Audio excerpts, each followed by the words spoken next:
সময় একজন কেন্দ্রীয় দায়িত্বশীল সাথী হয়েছেন। সাথী হওয়ার সময় তিনি একটা টি শার্ট অর্ডার করছেন, লেখা আছে সাথী বাংলাদেশ ইসলামী ছাত্র শিবির, 2002 অথবা 3 সালের ঘটনা। তো তার সাথী হওয়ার পর সাথী শপথ নিয়ে তিনি টি শার্ট পরে হাঁটতেছেন। তো থানা সভাপতি ভাইয়ের সাথে রাস্তায় দেখা, তিনি বললেন, কি ব্যাপার ভাই, আপনি সাথী হয়েছেন, এটা টি শার্টে লিখছেন কেন? বললো যে আমি সাথী হয়েছি, এটাকে আমি স্লোগান দিব, তুমি কে আমি কে, শিবির শিবির, তুমি কে আমি কে, সাথী সাথী। আর আমি তো মানুষের সবার কাছে বলতে বলতে টায়ার্ড হয়ে যাবে, যেন আমি টি শার্টে লিখে দিয়েছি, সবাই দেখলেই বুঝবে যে আমি শিবিরের সাথী। তো ওনার থানা সভাপতি ভাই খুব শান্তভাবে ওনাকে বললেন, আপনি যে সাথী হয়েছেন এটা টি শার্টে লিখে কপালে এভাবে স্টিকার লাগিয়ে অথবা তুমি কে আমি কে সাথী সাথী স্লোগান দেওয়ার বিষয় না, বরং আপনার পিতামাতা আপনার মাঝে একটা পরিবর্তন খুঁজে পাবে। যে আমার সন্তান তো 6 মাস আগে তার আচার ব্যবহার, তার চাল চলন, উঠে বসা, তার লাইফ স্টাইল তো এমন ছিল না, আজকে আমার সন্তানের ভিতরে এমন পরিবর্তন কিভাবে হলো? তার শিক্ষক তার ছাত্রকে খুঁজে পাবে, আমার ক্লাসের মধ্যে এই ছেলেটা, এই ছাত্রটা তার সাথে আগে এভাবে এমন ছিল না, তার পড়াশোনার প্রতি এত মনোযোগ দেখি নাই, তার লাইফের এত শৃঙ্খলা তো আগে কখনো দেখিনি, তার ভিতরে এই পরিবর্তন কেন হইল? তার আত্মীয় স্বজন, তার প্রতিবেশীরা, যাদের সাথে তিনি উঠা বসা করেন, সকলেই খুঁজে পাবে যে আপনার ভিতরে এক বিশাল পরিবর্তন ঘটে গেছে। এই পরিবর্তনের কারণ কি? এই পরিবর্তনের কারণ হচ্ছে আপনি শিবিরের সমর্থক থেকে কর্মী হয়েছেন, অথবা কর্মী থেকে সাথী হয়েছেন, অথবা সাথী থেকে সদস্য হয়েছেন। আপনার পরিবর্তনটা দিন দিন শুধু ডেভেলপ থেকে ডেভেলপ হচ্ছে, সেদিনই আপনার এই সাথী পরিচয়টা সার্থকতা পাবে। প্রিয় ভাইরা, আমি আমার সাথী ভাইদেরকে এই অনুরোধ রাখবো, আজকে আমরা স্লোগান দিয়ে বলতে চাই না আমি শিবির। আমি আসার পর স্লোগান দিচ্ছেন না সবাই, শিবির শিবির না, এখানে যারা এসেছেন আপনাদের আচরণ দেখে বুঝে নিবে এনারা শিবির, আপনাদেরকে রাস্তা দিয়ে হাঁটা চলা দিয়ে আপনাদেরকে বুঝে নিবে এটা শিবির। আমরা সে জায়গায় পৌঁছতে চাই। আমাদের প্রান্তীয় কাফেলা বাংলাদেশের স্বাধীনতা সার্বভৌমত্বের অতন্দ্র প্রহরী শহীদ কাফেলা বাংলাদেশ ইসলামী ছাত্র শিবির ঢাকা কলেজ শাখা কর্তৃক আয়োজিত 11ই মে ঐতিহাসিক কোরআন দিবস উপলক্ষে আজকের এই সমাবেশ এবং কোরআন উপহার প্রদান প্রোগ্রামে সংগ্রামী উপস্থিতি। 11ই মে ঐতিহাসিক কোরআন দিবসের যে প্রেক্ষাপট, 1985 সালের 10ই এপ্রিল ভারতের কোরআনকে বাজেয়াপ্ত করার জন্য একটি রিট হয়েছিল, একটি মামলা হয়েছিল। সেখানে তারা সূরা বাকারার 191 নম্বর আয়াত এবং সূরা তাওবার 31 নম্বর আয়াত এটিকে সাম্প্রদায়িক সম্প্রীতি বিদ্বেষমূলক হিসেবে আখ্যায়িত করে এটি অজুহাত হিসেবে ভারতের আদালতে রিট দায়ের করা হয়েছিল। রিটটি দায়ের করেছিলেন পদ্মমল চোপড়া এবং শীতল সিং। সে সময় যিনি বিচারপতি ছিলেন জনাব পদ্মা দস্তগীর, তিনি মামলাটি গ্রহণ করেছেন। এই ঘটনাকে কেন্দ্র করে সে সময় ভারত সহ সারা পৃথিবীতে একটি প্রতিবাদের ঝড় উঠেছিল। তাই ধারাবাহিকতায় 1985 সালের 10ই মে বাংলাদেশের জাতীয় মসজিদ বায়তুল মোকাররম থেকে প্রতিবাদ মিছিলের আহ্বান করা হয়েছিল। কিন্তু দুঃখজনক হলো সত্য, সেই সময়কার যিনি রাষ্ট্রপতি ছিলেন স্বৈর শাসক এরশাদ, তিনি তৌহিদি জনতার উপর, কোরআন প্রেমী মানুষের উপর এই প্রতিবাদ মিছিলে হামলা চালান তার পুলিশ বাহিনী। সেই ধারাবাহিকতায় 11ই মে চাঁপাইনবাবগঞ্জের ঈদগাহ মাঠে একটি বিক্ষোভ সমাবেশের ডাক দেওয়া হয়েছিল। সেখানে যিনি পুলিশ সুপার ছিলেন আওলাদ হোসেন এবং ওয়াহিদুজ্জামান মোল্লা ম্যাজিস্ট্রেট ছিলেন, তারা 11ই মে সেই কোরআন প্রেমী জনতার উপরে গুলিবর্ষণ করে।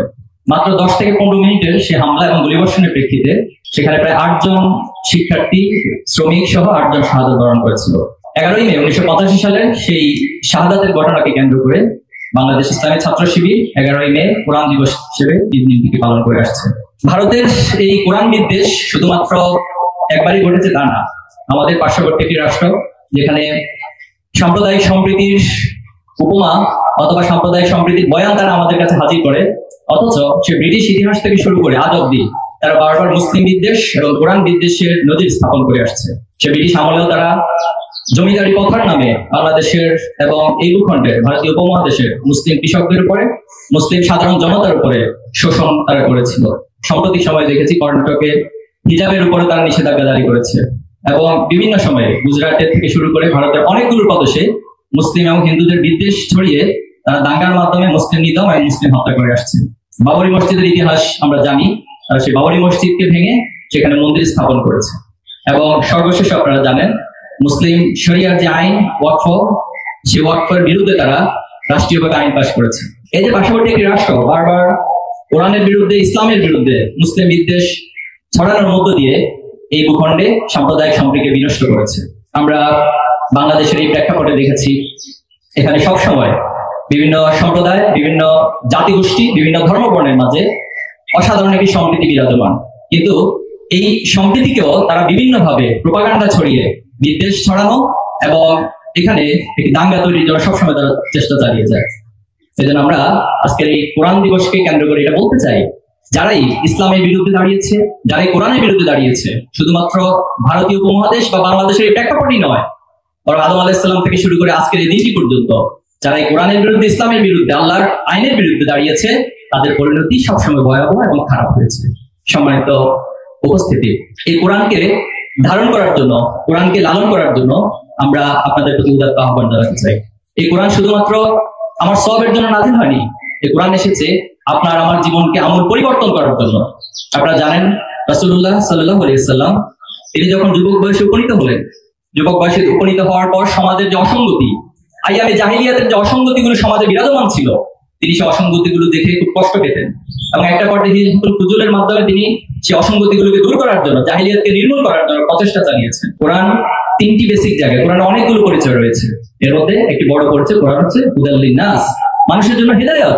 এরপর এখানে হিদায়াত মানুষের জন্য বলা হয়েছে, আবার আরেকটা জায়গা থেকে হুদাল লিল মুত্তাকিন, মুত্তাকিদের জন্য হিদায়াত করা হয়েছে। এজন্য আমরা এই কোরআন থেকে নিজেদের জীবনকে পরিবর্তনের জন্য লেসন গ্রহণ করবো। এই কোরআন এসেছে পড়ার জন্য। আল্লাহ তাআলা কোরআনের প্রথম যে আয়াত, সে নীতিমালাতে বলেছেন, ইকরা বিসমি রাব্বিকাল্লাযী খলাক, পড়ো তোমার প্রভুর নামে যিনি তোমাকে সৃষ্টি করেছেন। এজন্য কোরআনের করণীয় হচ্ছে আমাদের প্রথমত এটাকে পড়তে হবে। আল্লাহ তাআলা আর অনেকগুলো স্টেপে কোরআনকে অনুধাবনের বিষয় বলেছেন। এর মধ্যে বড় দুটি জায়গায় যেটা বলেছেন যে আফালা ইয়াতাফাক্কারুন, তোমরা কি চিন্তা ভাবনা করবে না? আফালা ইয়াতাদাব্বারুন, তোমরা কি কোরআন নিয়ে গবেষণা করবে না? এই কোরআন নিয়ে চিন্তা করা, ভাবনা করা, যিনি যত বেশি চিন্তার গভীরতায় যেতে পারবেন, তিনি এই কোরআন থেকে তার জীবন পরিবর্তনের জন্য, সমাজ পরিবর্তনের জন্য যে প্র্যাকটিক্যাল থিওরি, সেটি তিনি আবিষ্কার করতে পারবেন। আমরা এই দুনিয়ার হাজারো মতবাদ দেখি, মানবতার ফেরি নিয়ে হাজির হন।